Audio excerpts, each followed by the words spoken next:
بسم اللہ الرحمن الرحیم۔ نوٹس اسلامیات 11th فیڈرل بورڈ، اسلامیات کمپلسری، توحید۔ ہمارے پاس پہلا سوال ہے، توحید کی اقسام اور اس کے تقاضے بیان کریں۔ تو سب سے پہلے ہم نے بتانا ہے کہ توحید کی اقسام کتنی ہیں۔ تو ہمارے پاس جو ہے توحید کی 3 اقسام ہیں۔ توحید ربوبیت ہے، اللہ خالق مالک کائنات کا ہے۔ توحید الوہیت ہے، عبادت کے لائق اللہ ہے، کسی اور کی عبادت نہ کی جائے۔ یہ ساتھ ساتھ اس کے ریفرنسز بھی ہیں، تو قرآنی آیات کے۔ اور تیسری قسم جو ہمارے پاس ہے توحید صفات، یعنی اللہ تعالیٰ کی صفات میں کوئی اور شریک نہیں ہے۔ یہ ساتھ ساتھ اس کا ریفرنس دیا گیا ہے قرآنی آیت کا۔ اس کے بعد توحید کے تقاضے، یعنی ڈیمانڈ کیا ہے۔ جب بندہ توحید پہ ایمان لاتا ہے اس کا تقاضا کیا ہوتا ہے، اس کی کیا ڈیمانڈ ہے؟ سب سے پہلے اللہ کی وحدانیت کا اقرار کرنا، یہ لازم ہوتا ہے ہر ایک توحید کو ماننے والے کو۔ اس کے عبادات، نماز، روزہ، زکوٰۃ، حج میں اخلاص ہو، صرف اللہ کے لیے ہو، کوئی شریک نہ ہو۔ اللہ کی ذات پہ مکمل بھروسہ ہونا، جو توحید کا ایک تقاضا یہ ہے انسان ہر معاملے میں اللہ تعالیٰ پہ بھروسہ رکھے اور اس کے علاوہ کسی سے مدد نہ مانگے۔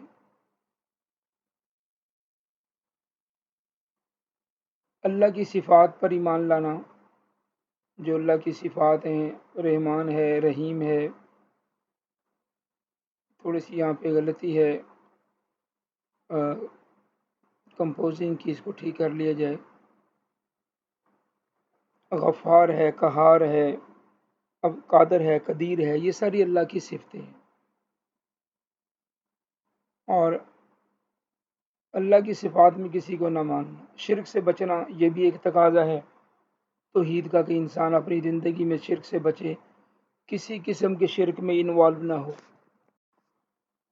اور اللہ کی حاکمیت کو تسلیم کرنا، ہر کام میں اللہ کی حاکمیت کو مانا جائے، اللہ سے محبت بھی ہو اور اللہ کا خوف بھی ہو۔ بھائی دونوں چیزیں ہونی چاہیے، اللہ کی طلب بھی ہو اور اللہ کا ڈر بھی ہو کہ اللہ کے خلاف کوئی بات نہیں کرنی۔ اللہ رب العزت ہمارے خالق اور مالک ہیں، ہر کام میں اللہ تعالیٰ کی رضا کو مقدم رکھنا، کہ کوئی ایسا کام نہ کرنا جس سے اللہ تعالیٰ ناراض ہو جائیں۔ اپنے گناہوں سے توبہ و استغفار بندہ کرتا رہے، یہ بھی توحید کا تقاضا ہے کہ ہم اپنے گناہوں کے اللہ سے معافی مانگتے رہیں۔ اور اس کی سمری کی خلاصہ یہ ہے کہ توحید کا مطلب اللہ کی مکمل وحدانیت پہ ایمان لانا ہے اور ہر قسم کے شرک سے بچنا ہے، اور اس کے تقاضے میں انسان عبادات میں اخلاص کرے، اللہ کو حاکم مانے اپنا۔ دوسرا سوال ہمارے پاس،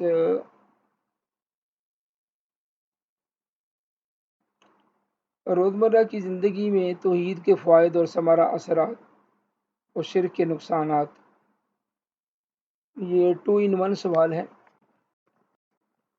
اس میں آپ دیکھ سکتے ہیں کہ پہلے حصے میں اس کے فائدے اور ثمرات بتانے ہیں توحید کے، اور شرک کے نقصانات بتانے ہیں۔ 2 سوال ہیں اس میں۔ توحید کے فائدے کیا ہوتے ہیں؟ انسان کو دلی سکون حاصل ہو جاتا ہے۔ یہ جتنے بھی پوائنٹ لکھے ہیں ان کو زبانی یاد نہ کریں، ان کو پڑھیں 2-3 بار اور اپنے الفاظ میں، سادہ الفاظ میں بیان کر دیں۔ ان کو زبانی یاد کرنا، رٹے لگانے کی کوئی ضرورت نہیں ہے۔ یہ ضروری نہیں ہے کہ ایز اٹ از لکھا جائے جو یہاں لکھا ہوا ہے۔ ان کو آپ اچھی طرح پڑھیں، ہیڈنگ کو ذہن میں رکھیں، اپنے الفاظ میں دوبارہ لکھ دیں۔ ایک تو دلی سکون مل جاتا ہے، دوسرا اللہ پہ یقین آ جاتا ہے۔ اس کا فائدہ یہ ہے ہر کام میں انسان ثابت قدم رہتا ہے، اللہ پہ یقین کرتا ہے۔ توحید کا ماننے والا ہر چیز کو دیکھتا ہے اور عدل و انصاف کو ترجیح دیتا ہے، ظلم سے دور رہتا ہے، اس کا اخلاق جو ہے یہ مضبوط ہوتا ہے، جھوٹ دھوکہ دہی فراڈ سے دور رہتا ہے، کیونکہ اسے پتہ ہے کہ اللہ کی ذات جو ہے دیکھنے والی موجود ہے۔ زندگی کا مقصد اللہ کی توحید والا، اس کی زندگی کا مقصد آخرت ہوتا ہے، اللہ کی رضا ہوتی ہے اور پورا امر معاشرہ ہوتا ہے۔ جب توحید پہ یقین کریں گے تو معاشرہ پورا امر رہے گا۔ توحید کا ایک فائدہ یہ ہوتا ہے انسان کا اعلیٰ کردار بن جاتا ہے، اس میں تقویٰ پرہیزگاری آ جاتی ہے، اچھے اخلاق آ جاتے ہیں۔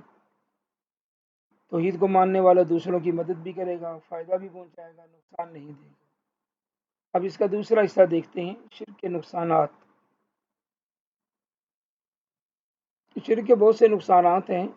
سب سے بڑا نقصان یہ ہے کہ ایمان ختم ہو جاتا ہے، سلب ہو جاتا ہے انسان کا شرک سے، ساری کی ساری اس کی عبادات ضائع ہو جائیں گی۔ اگر اللہ کسی بھی کام میں اللہ کو کے ساتھ کوئی شریک کرے گا، روحانی طور پر ایسا انسان کمزور ہو جاتا ہے۔ یا یہ میں آپ کو بالکل مختصر بتا رہا ہوں تاکہ ویڈیو لمبی نہ ہو جائے، میں بالکل اس کو تھوڑا تھوڑا کر کے بتا رہا ہوں، آپ اس کو اچھی طرح پڑھیں اور اپنے الفاظ میں لکھ دیں۔ اس کے بعد اخلاقی زوال۔ جو لوگ مبتلا ہوتے ہیں شرک میں، وہ اخلاقی طور پہ کمزور ہو جاتے ہیں، کیونکہ ان سے اللہ کا تقویٰ بھی ان کے دل میں نہیں ہوتا، خوف بھی نہیں ہوتا، معاشرے میں بگاڑ آ جاتا ہے، ناانصافیاں جنم لیتی ہیں۔ شرک کا سب سے بڑا نقصان شرک کا یہ ہے کہ آخرت میں انسان نقصان دہ ہو جاتا ہے، اللہ کی رحمت اور مغفرت نہیں ملتی، کیونکہ یہ ایسا گناہ ہے جس کو اللہ ہرگز معاف نہیں کرے گا۔ مشرک جو ہے یہ ذہنی پریشانی میں مبتلا رہتا ہے، وہ کئی خداؤں اور طاقتوں میں خوش کرنے میں لگا رہتا ہے، اس کا سکون ختم ہو جاتا ہے۔ خلاصہ یہ ہے کہ شرک بہت بڑا گناہ ہے جس کو قرآن پاک میں ظلم عظیم کہا گیا ہے، اور یہ اللہ تعالیٰ نے فرمایا کہ یہ ایسا گناہ ہے جس کو اللہ ہرگز معاف نہیں کریں گے۔ آخری جو سوال ہے ہمارے پاس، وجود باری تعالیٰ اور عقیدہ توحید میں عقلی اور نقلی دلائل تحریر کریں۔ عقلی دلائل وہ ہیں جو ہم اللہ کی بنائی ہوئی چیزوں کو دیکھتے ہیں، زمین آسمان سورج چاند ستارے، یہ عقلی دلائل ہیں۔ نقلی دلائل جو ہمارے پاس قرآن و حدیث سے آتے ہیں وہ نقلی دلائل ہیں، تو اس میں انہوں نے دونوں دلائل مانگے ہیں، نقلی بھی دیں اور عقلی بھی دیں۔ سب سے پہلے تو یہ کائنات جو ہے وجود میں آئی ہے، اس کا کوئی نہ کوئی خالق ہے، جیسے دنیا کی کوئی چیز کوئی سسٹم بغیر بنانے والے کے وجود میں نہیں آتا، اسی طرح کائنات کو بھی بنانے والی ایک ذات ہے جس کو ہم خالق اور مالک اور اللہ کہتے ہیں۔ اس کی کیا کازز کیا ہیں؟ پہلا سبب کیا ہے کہ ہر چیز کی کوئی نہ کوئی وجہ ہوتی ہے، دنیا میں آنے کی علت ہوتی ہے جس سے وجود میں آتا ہے۔ تو یہاں پہلی علت اللہ تعالیٰ کی ذات ہے، ترتیب اور ساخت۔ کائنات میں جو ہر چیز ہے ایک آرگنائز ہے، سیکونس میں ہے، سورج کا گھومنا، انسانی اعضاء اور چاند ستاروں کا نظام، پانی بارش کا نظام، یہ سب تو یہ کوئی نہ کوئی ذات ایسی ہے جس نے اس کو اس طرح کیا ہے۔ انسان کی فطرت میں یہ بات شامل ہے، مصیبت پریشانی میں ایک ذات کو پکارتا ہے، اس کا دھیان جاتا ہے، جو اس کو کلیئر کرے تو ظاہر ہے اللہ کی ذات ہے۔ اسی طرح آپ اگزامپل دے سکتے ہیں، دنیا میں جتنی بھی چیزیں نظر آتی ہیں، چھوٹی سے چھوٹی چیز، چاہے وہ نیڈل ہے، چیئر ہے یا ٹیبل ہے، اس کا بنانے والا کوئی نہ کوئی موجود ہے۔ دنیا کی کوئی چیز خود بخود وجود میں نہیں آتی۔ اسی طرح ان دا سیم وے جو ہے پوری دنیا جو ہے اس کا بنانے والا کوئی موجود ہے جس کو اللہ کی ذات کہتے ہیں۔ اب نقلی دلائل جو ہیں، قرآن پاک میں جگہ جگہ اللہ تعالیٰ نے ارشاد فرمایا ہے، یہ بے شک آسمان اور زمین کا پیدا کرنے والا، یہ پہلا حوالہ ہو گیا۔ مردہ زمین کو زندہ کرنے کی مثال پیش کی ہے، اور ایک اور آیت اللہ نے فرمایا کہ زمین اور آسمان کے پیدا کرنے والے میں کوئی شک موجود ہے، افی اللہ شک فاطر السماوات والارض۔ آگے حدیث قدسی کی دلیل ہے تو یہ اللہ تعالیٰ اس میں فرماتے ہو کہ مجھ سے ہدایت طلب کرو، میں تمہیں ہدایت دوں گا۔ اور اسی طرح قرآن پاک میں شرک کی ممانعت ہے، ابھی پیچھے ہم نے پڑھا بھی ہے۔ اور اللہ کی قدرت کی نشانیاں قرآن پاک میں بار بار آتی ہیں۔ اللہ تعالیٰ یہ فرماتے ہیں جی ہم نے ان چیزوں کو پیدا کیا، سب چیزوں کو۔ تو یہ سارے کے سارے جو نا نقلی دلائل ہیں۔ نقلی کا مطلب جس کو نقل کیا جائے قرآن و سنت سے۔ تو خلاصہ کیا ہے کہ اللہ تعالیٰ کے وجود کے لیے عقلی اور نقلی دونوں دلائل موجود ہیں، لہذا ثابت ہو تو اللہ کی ذات موجود ہے، اس پہ ایمان لانا ضروری ہے۔ آگے یہ کچھ شارٹ کویسچن ہیں۔ توحید فی الذات سے کیا مراد ہے؟ تو توحید فی الذات سے مراد یہ ہے اللہ تعالیٰ یعنی اپنی ذات میں واحد اور لا شریک ہیں، وہ اکیلا ہے اور اکیلا ہی رہے گا۔ آگے صورت اخلاص کا حوالہ دے دیا جائے، شاید آپ ذرا کلیئر نظر آ جائے تھوڑا سا۔ اور توحید الوہیت، اللہ تعالیٰ کو سچا معبود مانا جائے، اللہ کی عبادت کی جائے، اس کو توحید الوہیت کہتے ہیں۔ بے شک وہی ایک معبود ہے۔ آگے قرآنی آیت ہے فَإِيَّايَ يَفْرَحُونَ اِنَّمَا هُوَ إِلَٰهٌ وَاحِدٌ فَإِيَّايَ يَفْرَحُونَ، اس کا ترجمہ لکھیں۔